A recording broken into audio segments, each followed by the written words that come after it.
Welcome, Keone, and welcome everyone. I'm so happy to welcome you back to my channel. Last time we spoke about the ancient Lemurian wisdom in connection to the powerful potential in our spinal cord and how important it is in our current awakening and remembering of the most ancient codes from inside out. And today I would love to discuss how do you remember or recall your ancient lineage teachings and doctrines about not only Lemuria, but also pre-Lemuria and the beings, the guardians of the earth that prepared her for not only holding space for physical evolution, but also spiritual evolution of source, descending into individual forms. So welcome back, Keone. Great to see you here. Mahalo, great to see you again, Sister Julia. I look forward to this conversation. Yeah, this is, going back into what we call ho'omaka'ana or the origins of organic life here on the planet. Seems to be really loud conversation with so many of us. So this seems to be a super relevant conversation, sister. Yes, and I want to thank you for mentioning Hyperborea in your latest book. It's at the very beginning, at the start, you mention Helena Blavatsky writing about the pre-humanity era, which led me to check if we have an asteroid Hyperborea. We do. The designated number is 1309. And when I checked it in my chart, it's conjunct my natal sun. And I believe it's conjunct your natal Neptune. And then when I checked anyone I know who is comprehending the entire processional cycle and really feeling guided to understand the entire evolutionary journey of planet Earth, we all seem to have Hyperborea prominent. So it's such a beautiful validation or activation point that is, I feel, is really guiding us to remember the most ancient origins and divine blueprints, the original intention for what the human potential is on Earth at this time. So thank you for that insight, for that inspiration. And what do you know of, or what do you remember about these custodians of Earth's blueprints for what was meant to be as her highest potential? Mahalo, thank you for asking. I'll preface this by sharing that a lot of what I do share is of my own memory. I'm also fortunate to have received such great wisdom uh, and guidance from my grandmother, Kawiki Onalani. And, she received her guidance from her elders and so forth and so on, stemming 1017 generations. So I speak on behalf of my memory, but I'm also speaking on behalf of my entire lineage. And what I really appreciate about that is when I match my own memory with my lineage, it matches. And so it does give me a confidence in order to share it in a way. Um, when I look into my memory and my lineage memory of what occurred prior to this blooming of organic life on our planet, is something known as the Mea Ne'e.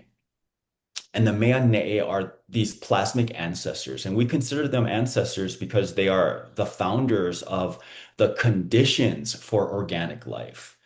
And so that might be something really fun to play with too, is that the Meanei, the plasmic beings, are not so much responsible for seeding humanity. What they did was they provided the conditions for humanity to exist on this planet. And the way that this sort of worked out is that our planet was this rough scaffolding. And the Meanei, these plasmic beings, converged onto our planet and they designed two very specific things. And that is first, the magnetic field, and then second, the atmosphere to which you and I enjoy. And of course, organic beings, this is why we're possible on this planet, is because of our magnetic field and our atmosphere. But their journey didn't stop there because oftentimes when we feel into the Meanei, the plasmic beings, perhaps the question is, well, where did they go? Did they leave the planet? Like, what happened to the plasmic beings, the Meanei? So, from what we can gather from our stories and what I feel I remember as well, is that the Meanei are actually the water on our planet because they turn themselves into the water. And this means that we have access. Our primordial ancestors are all over our planet. Our atmosphere is actually comprised of water.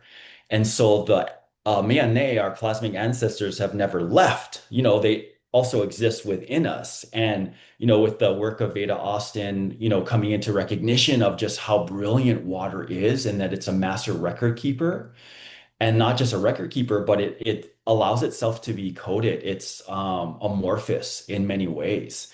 And so if we can come into recognition and fluency of water, we can actually come into fluency of cosmic history as well. Beautiful.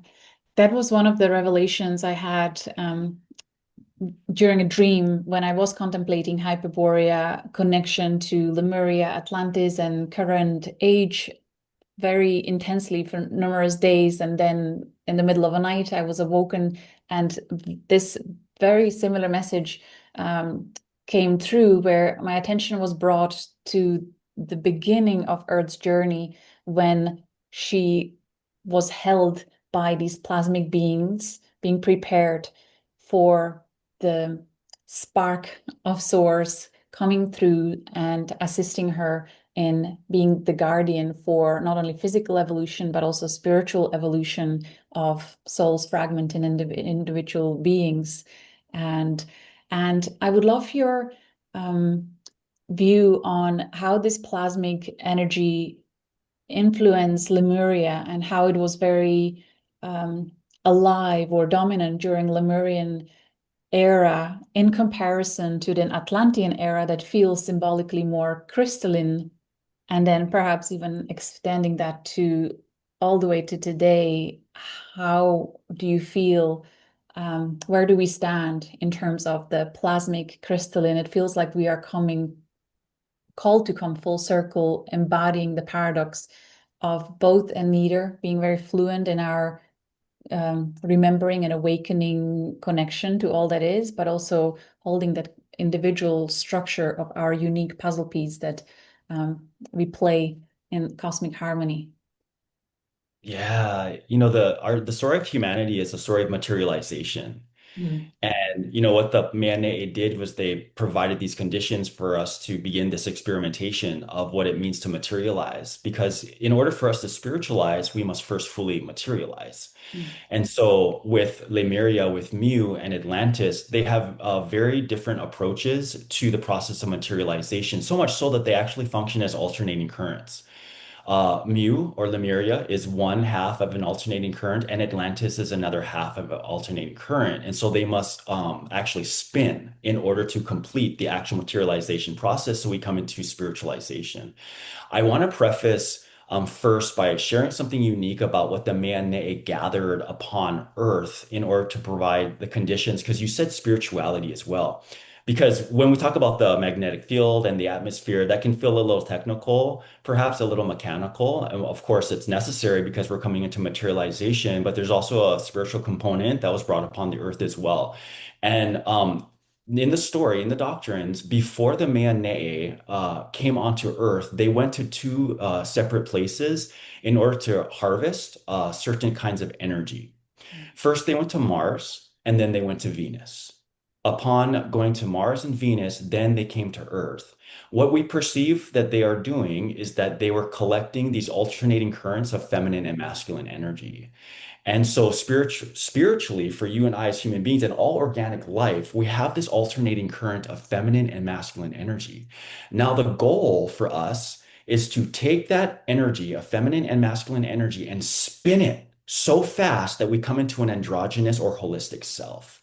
When we're in an androgynous and holistic self, that qualifies us for the actual spiritualization. Mm. And so, like the saga to which we're all experiencing right now is coming into fluency of feminine and masculine energy. And one of the challenges of that is to not play favorites, but to host those energies within our physical body. And then our physical body becomes the not only the receptacle of that, but we begin to broadcast that as well. In order to broadcast that holistic androgynous energy, those energies within us must be spinning at such a rapid speed that it exudes from us. People call that resonance, some call that our aura. And so that's the goal. And that's what the man, they have remained on this planet to support us in ensuring that that spin is at a specific speed.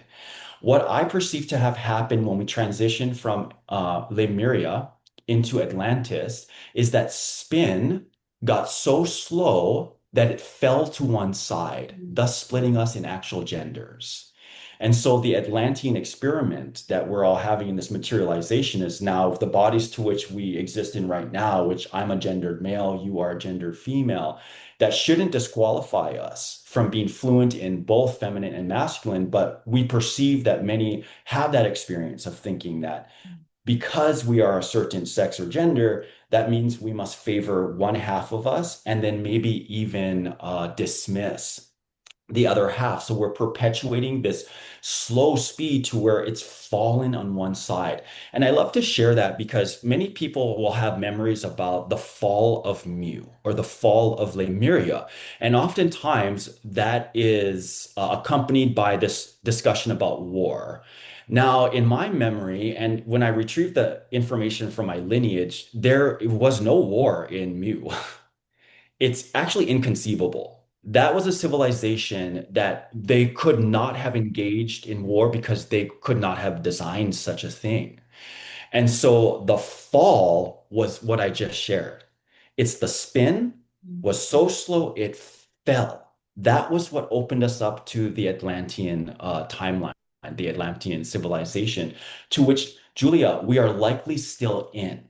Because I know that many people share that in 12,000 or 10,000 BC or 12,000 years ago that there was an Atlantean cataclysm. And my response to that is, yeah, it was one of the Atlantean cataclysms. It didn't end the Atlantean civilization. We're still in it. And I know that we're still in it because I can perceive myself to still be a gendered male, which means that the spin is so slow that it's still fallen.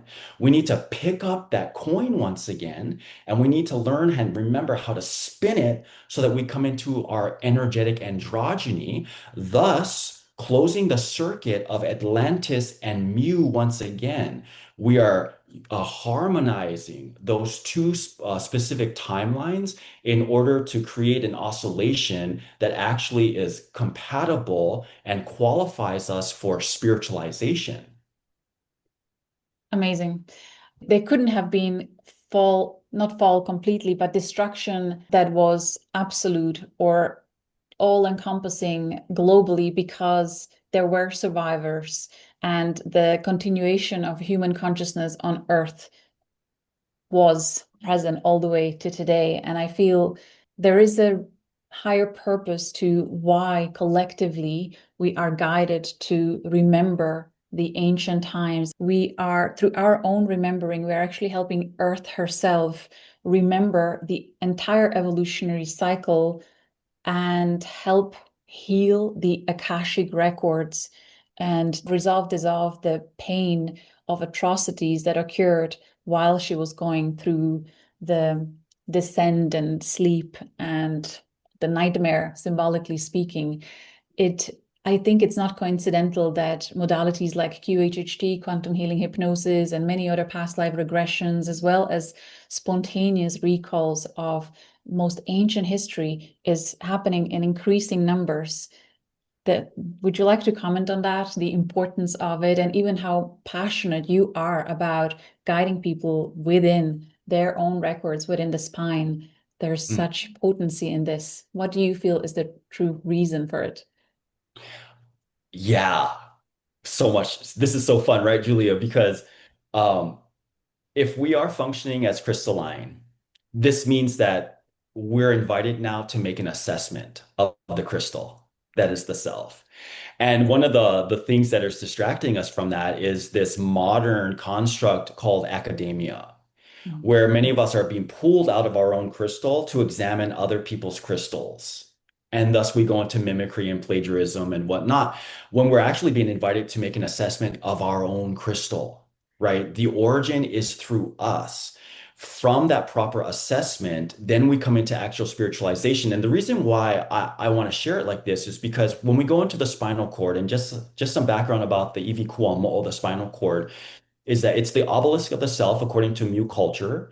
And if we can read our spinal cord, we know the path of proper materialization, which brings us into spiritualization. Coccyx, sacral, lumbar, thoracic vertebrae is all about coming into proper materialization. Once we come into the cervical vertebrae, which does encompass the brain glands and masses, then we come into the actual protocols of spiritualization. And so when we go into the very opening of the cervical vertebrae, which is C7, the code of C7 is involution. Now, that's a little interesting because we're fed this constant evolution. And this is what I was told. I'm not going to speak for anyone else, but you just got to keep evolving, evolving, evolving until you reach a certain point. And then, most of us were exhausted. It's like, I keep doing, keep doing, keep doing. My gosh, right? Well, C7, the opening of spiritualization says actually, from evolution, you must now evolve. It's all about involution.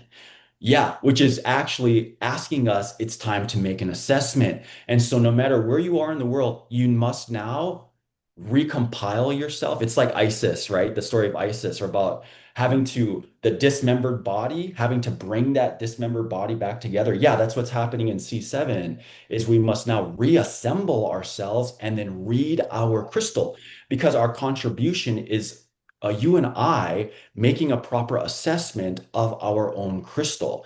I specifically think that this is so important as we come into what we perceive to be this age of Aquarius, because many people will say that Aquarius is futuristic. And so if we feel into that and believe that narrative, that means more evolution, Mm. more going, going, going, going, right? One thing I want to share about my relationship with Aquarius and that futuristic aspect is it's futuristic because it loves the process of getting somewhere. Mm. That's why it's futuristic. And so it also loves the process of getting into the fluency of that crystal of itself so that it can supply and support a proper assessment. That assessment of our own crystal is what qualifies our actual contribution. That is so beautiful. And it actually explains why we also feel the potency of the alpha omega point that we are living right now, that it's actually a circle when you then engage with the involution process, right? Would you like to touch on that? The closing the circle? Yeah, yeah. Well, okay, here's how I want to share that is in the process of materialization in Mu and Lemuria, it's about the absorption of love. Because I want to insert love now. It's about the absorption of love. That's Mu. That's Lemuria. We come into the absorption of love. So of course there's going to be this experiment of materialization. We're bringing love into the formulation of a being. When we transition into the Atlantean timeline, it's all about the challenging of love. Because in order to come into fluency of love, it must be deliberately challenged. And so Atlantis is all about the challenging of love. In order to close that circuit of Lemuria, of Mu, and Atlantis, we must reconcile the challenging of love to bring it back to the absorption of love. This is why I share, my message is Aloha Ma, and Aloha Ma means self-reflective love. Can we love ourselves back to source even when we've been through a timeline of challenging love? Can I still feel as if I deserve love? Do I feel as if I deserve to be loved? Or do I feel I have to continuously earn it? That's what patriarchy and academia is telling us is that there's no end to earning. You got to keep earning, earning, earning. And so that circuit is not being closed. Throughout the challenging of love, can we still value ourselves as worthy of being loved? And, sometimes love, even love becomes a buzzword and it's maybe elusive. It becomes elusive. I think that's part of the challenge too is to always feel it's something that we need to attain rather than it's something that we just are. And perhaps the riddle is that in a time of challenging love, that we simply just spontaneously remember that we are that love. And immediately we just close that circuit. That's going to empower and vitalize the cervical vertebrae or the spiritualization of the self. And from there, the only outcome is this thing called transfiguration. Beautiful. Again, not a coincidence that modalities that are on the rise are modalities like gene keys and human design and astrology, galactic astrology, that are because of the rise of interest in getting to know oneself more than ever before. People are becoming hyper focused on studying the self, understanding their own unique story. So that makes sense. It seems that we are being guided collectively to start returning from learning externally to learning the truth from inside out. Yeah, it's the extractions and the excavations. I had a recent conversation with Heather Ensworth, who we're both friends of, and in my assessment in our conversation, because we are talking about something similar about closing that circuit, right, with Lemuria, with Atlantis, or just coming into a whole being. And Heather asked me, she's like, "Well, how would one go about that?" I said, "Okay, step number one could potentially be, do you even find yourself interesting?" That might be step number one, because maybe unconsciously, many of us were consistently and catastrophically ejecting the self because we find other people or things more interesting than ourselves. And therefore, we're not available to close that circuit. We're not available to read our own crystal. And therefore, we can't give an assessment. We're going to continue to give assessments of other people's crystals, of other people's lives. Once again, that's all academia is. Rather than, okay, do I even find myself interesting? And this is for me, this is when we go into coccyx sacral lumbar, those three first chambers of the spinal cord, those are very feminine in nature. And feminine energy is all about establishment. If I'm not established, if I don't find myself interesting, I have to constantly eject. I don't have a relationship with my feminine, which means my masculine, that thoracic vertebrae who loves activity, I'm always going to need instructions from the exterior conditions to tell me what my activity should be, rather than coccyx sacral lumbar, that feminine chamber is the actual informant that offers me instructions. And so I must first become established. And one of the practical ways to which we can all become established is just a simple question like that: do I even find myself interesting? Like maybe I could get to know myself. Like, who am I? Maybe I should spend some time with myself in the forest and be like, wow, what are my dreams and my desires? What do I feel independent of anyone telling me what is approved of me to be? Like that will be step number one. And that's actually all of us reorienting ourselves back into the goddess of ourselves. And many of us know that the feminine is also an oracle. Mm. And so once the goddess is reestablished, what does an oracle do? An oracle channels information. Finally, we're reinstated with our oracle, who's now going to translate what the crystal says. It's beautiful. I feel so happy to see this inner wisdom coming back online, and I'm witnessing these oracles being activated left, right, and center in my community. It is incredible the quality of information that is coming from inside out, from increasing number of people. It's beautiful that we are coming back to this. And by the way, everything that you're describing here, for anyone who is new to you, you have taken time and poured your heart into your latest book, where you describe all this in beautiful detail, including incredible exercises. Plus, you have a beautiful body of work on your website, plenty there to engage with, to start activating all this information from inside out. So I highly recommend it. It was a deeply valued book.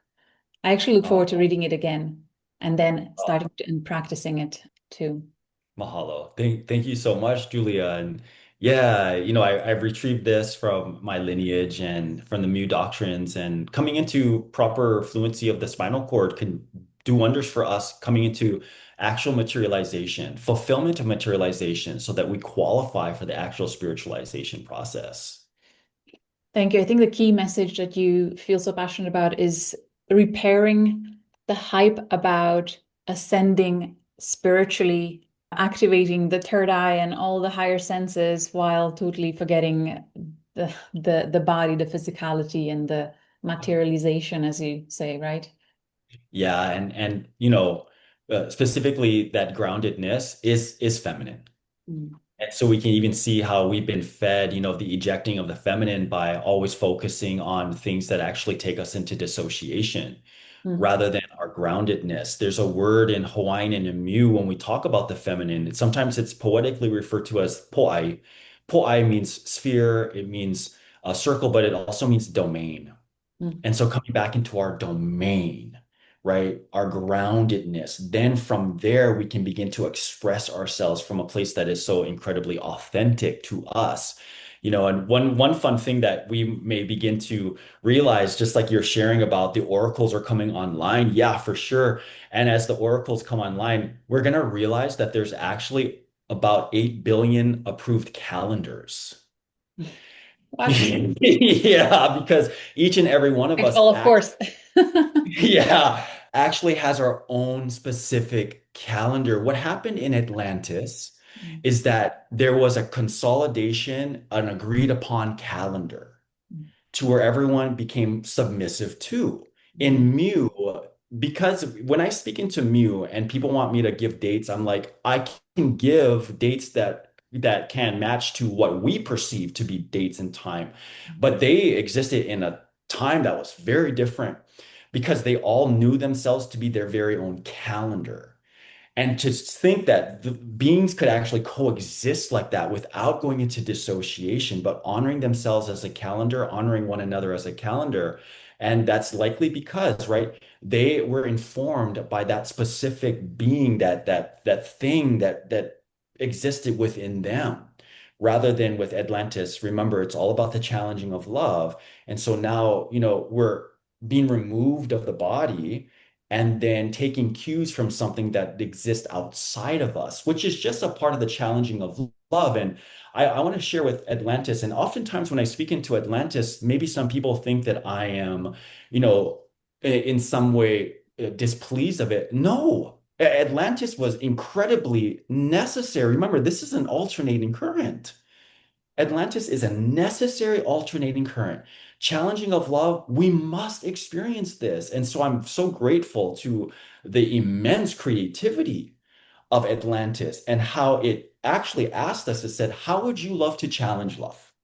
How it asked, everyone was asked that. And our lives and how we experience our lives today are the choices that we have made in order to challenge love. Of course, the key is through all this challenging, can we still affirm ourselves to be love?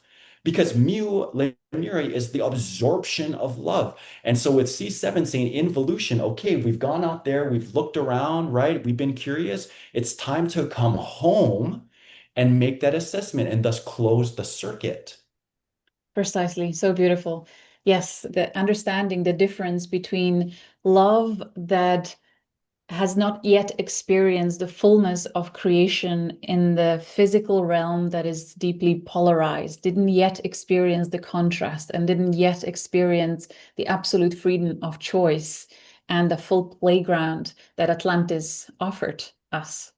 And then through those choices, learning about the deep contrast, the shadow, the light, then going through the pain of that illusion of separation. And now I feel we are collectively guided. Our role is to heal the pain. The Chiron is actually completing his journey since its discovery next year. It'll reach the degree since it was discovered. So it went through the entire zodiac since Chiron is in our collective awareness. How beautiful.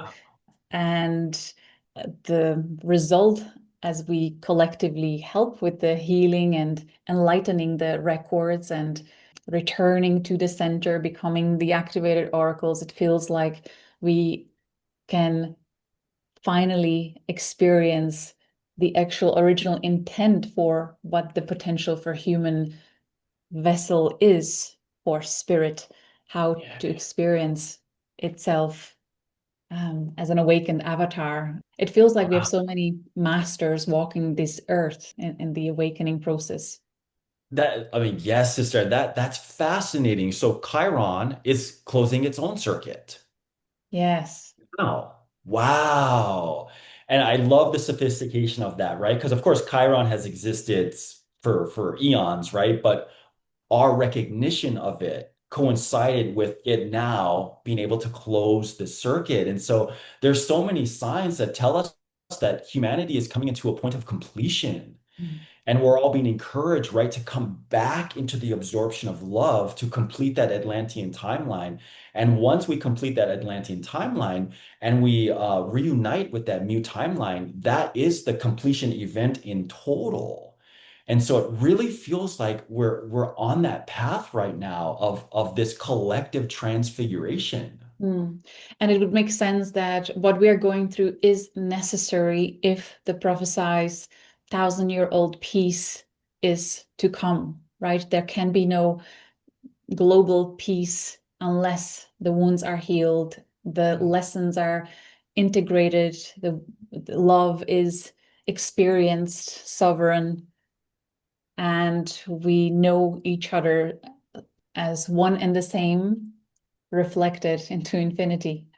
Yes, and it really does come down to that resonance too, because I know that many of us, we have ideas of what world peace can look like, but of course, we need to be the evidence of that. And so, right, coming back into that consolidation within the self so that when we apply ourselves to the external conditions, we're actually the evidence, which means we have authority to join that global peace. I feel like with academia, we're caught in rhetoric and in thought and theory and not actual experience. And remember, feminine is all about groundedness, being in the body. So experience. That's why feminine language is all about sensation. And even through the challenging of love, just like you're sharing, like all that pain, everything that we're experiencing, that's part of the process of coming into fluency of the self as well, but not to get stuck in that or overpowered by that, but to fully integrate that so that we can close that circuit. But yeah, sister, I feel like the oscillation is also just feeling so fast too. I feel like the collective is proverbially picking up that coin, that thing that fell, right? And we're beginning to just speed it up a little bit until we come into this rapid speed where it comes into that transfiguration event. Mm, absolutely. I would love you to speak to the presumption that when we reach certain level of mastery, that there is just this constant bliss, high level of love, peace, and joy. And I am observing that in myself, that there is constant inner peace, but ability to remain peaceful while um, observing or allowing the feeling of grief through compassion for another's pain, and an hour later celebrating amazing win. So within 24 hours, we can experience a full spectrum of emotional richness that human body can hold. Yet there is this constant centeredness in peace. Can you speak to that? Do you agree? Yeah. I first want to share, you're speaking into contrast, right? Which is just of quality of our experience. And of course, we know that that to which actually designs a rainbow is just that contrast. And so if we do exist in this rainbow experience or this rainbow bridge, it's all about contrast and it's our behavior within that contrast that's going to make all the difference. Um, I do want to address your inquiry by sharing, many people are aware of Ho'oponopono, which is this protocol of ancient Hawaii. And I was taught Ho'oponopono by my elders, and there's something that actually activates Ho'oponopono that's not mentioned today. Today, the Ho'oponopono that many people practice, it's actually missing its first step. And the first step is acceptance. We must come into acceptance. And for you, right, the varying, the contrast to which you're just sharing with us, We must all hold that in acceptance because without acceptance, we're going to be fighting it. We're going to attempt to manipulate it or intervene in something. And we all know, right, that our other galactic family, they honor that code of conduct called non-intervention. Mm. But we humans, we're really fascinated with intervention, right? We really want to jump into other people's things and bodies and whatnot and try to like be a puppeteer or something like that. It's very strange. It's very strange, right? Like the galaxy, our galactic family's like, why do they do that? Well, because we're missing the first step of Ho'oponopono, which is also a galactic protocol, and it's acceptance. First, acceptance, and that satiates our need to intervene. And that's where we can begin with the healing process by first coming from a place of acceptance. Thank you for clarifying that for me because that the acceptance is something I'm really good at. So no wonder I handle anything with ease and flow and just appreciate the experience. Ah, yeah, sister. Mm. In closing, Keoni, is there anything that feels very alive for you? Even because we are accelerating so rapidly, so many new expansions are occurring from week to week as we're heading to the year's end. What are you feeling? What are you anticipating in the air that you would like to perhaps comment on? I would love to share what happens from C7 Mm. because of course cervical vertebrae, it's all about spiritualization. And so many of us, we've come into fluency of the actual process of materialization. We may begin to feel ourselves coming into a kind of spiritualization. And so I want to give a little detail as to what the spinal cord shares about our process of spiritualization. When we go from C7, C6, the code is song. Now, song means, because remember, C7 is involution. We're making an assessment of ourselves. We're reading our own crystal. Song means we're able to express that. And the contrast to which you're speaking into is let's make a lot of room for ourselves and our brothers and our sisters to truly express who they are, independent of what they're being told is approved. This is also why I share we're going to come into the age of Aquarius and realizing that there's actually 8 billion calendars and not to subordinate someone in an approved calendar that now supposed to govern everyone. That's becoming irrational too, especially when we come into spiritualization. Something like that, it's now irrational. That doesn't make any sense. And for the viewers, Julie and I, we had a little glitch coming on to our conversation today because Hawaii does not change our clock, but of course Europe does change their clocks. And so even that, right, there's like this little glitch. And so we're even coming into like, wow, this doesn't feel good. Song, that code of song is once you make an assessment, can you share that? And my grandmother would say, boy, as much as you deserve to share, we deserve what you have to share. Because if you don't tell us, if you don't share, we don't know how to love you. Don't assume we know how to love you. You get to teach us. That's C6. That's song. Now we're expressing our assessment.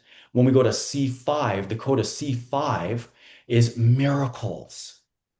Miracle literally means the actual reality.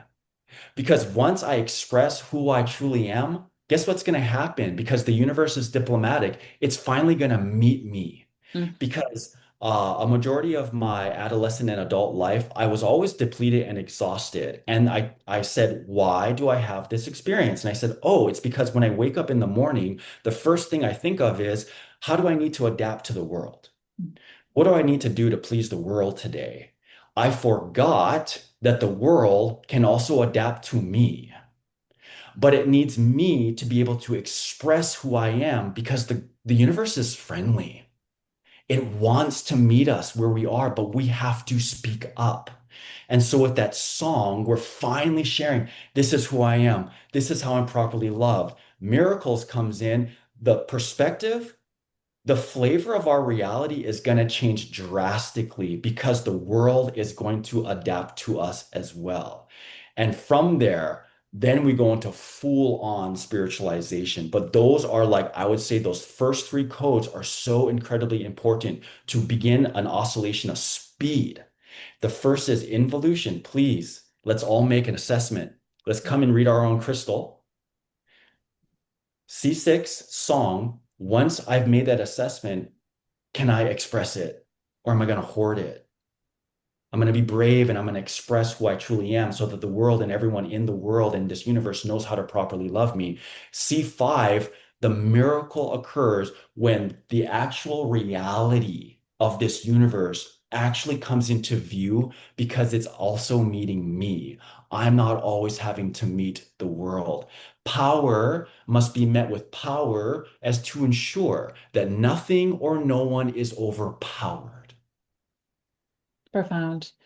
And we have witnessed it many times with people who have this precise shift in consciousness, how the volume of synchronicity and magic happens and how life aligns to meet you based on that shifted perception of being the creator. The world adapts to you. It's magical how malleable the reality is based on where we stand. Thank you for sharing that, Keone. What are your current or upcoming events or workshops, or where can we learn more from you?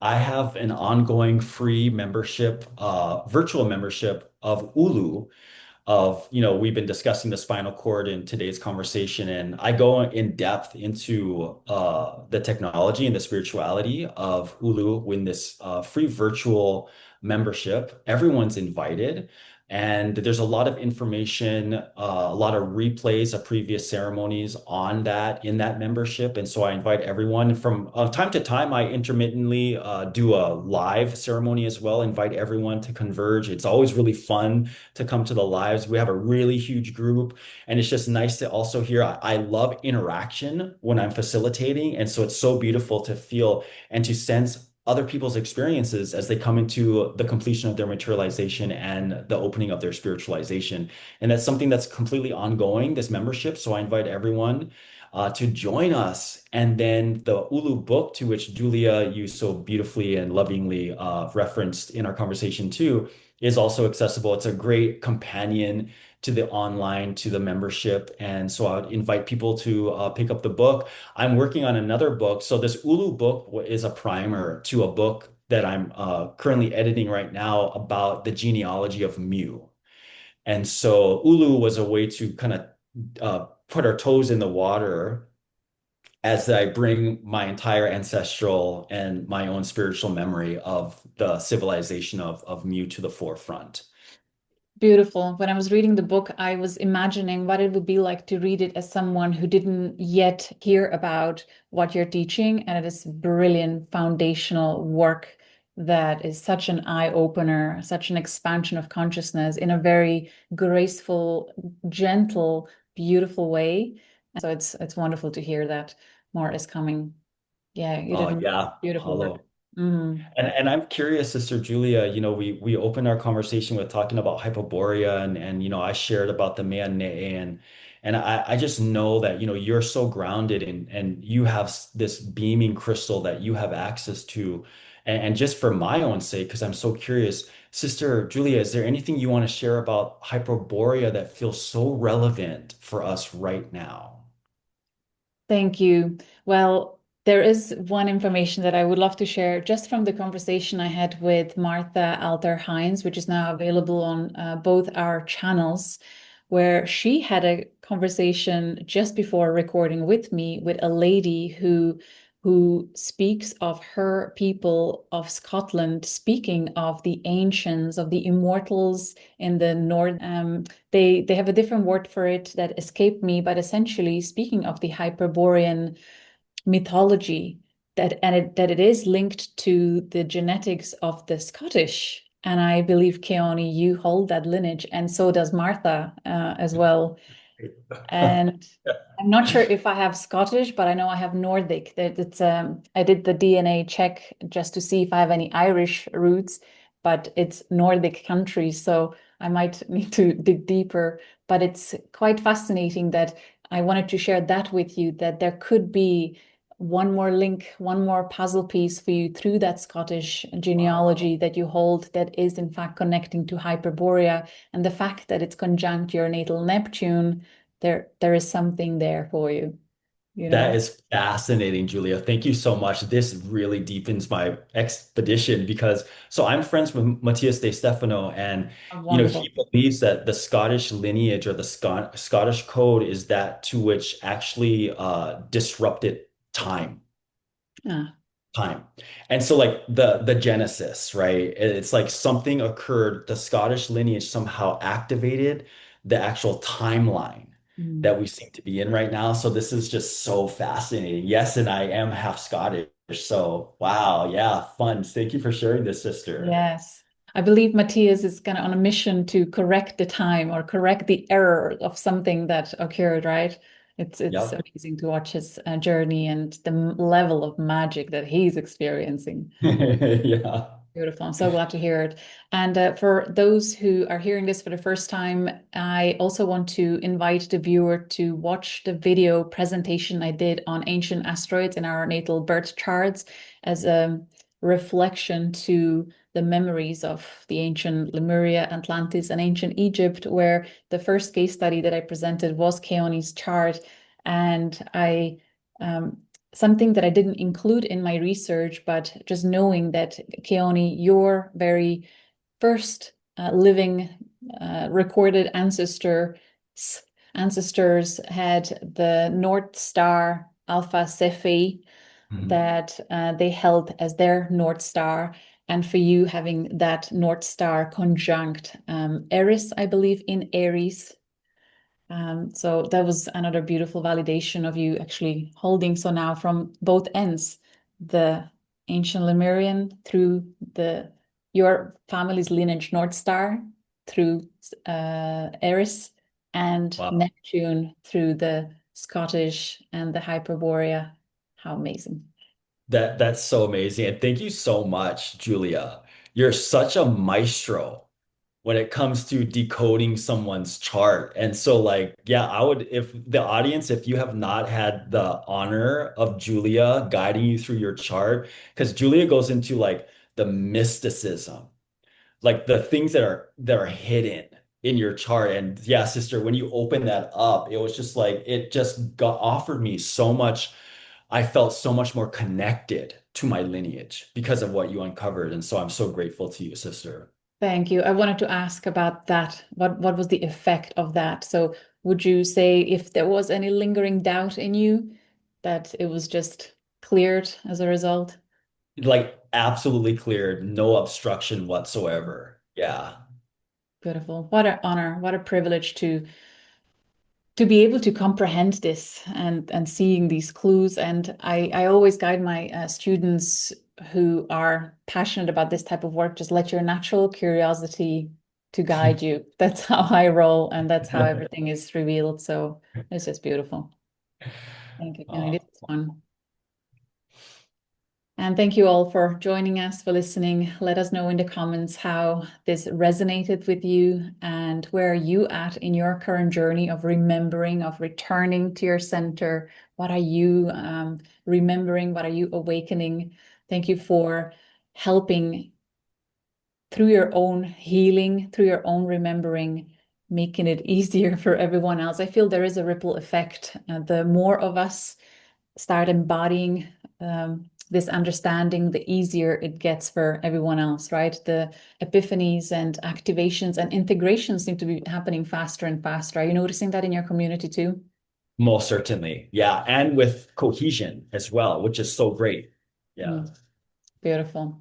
Well, thank you all. And until next time, much love. Take care. Aloha Ma.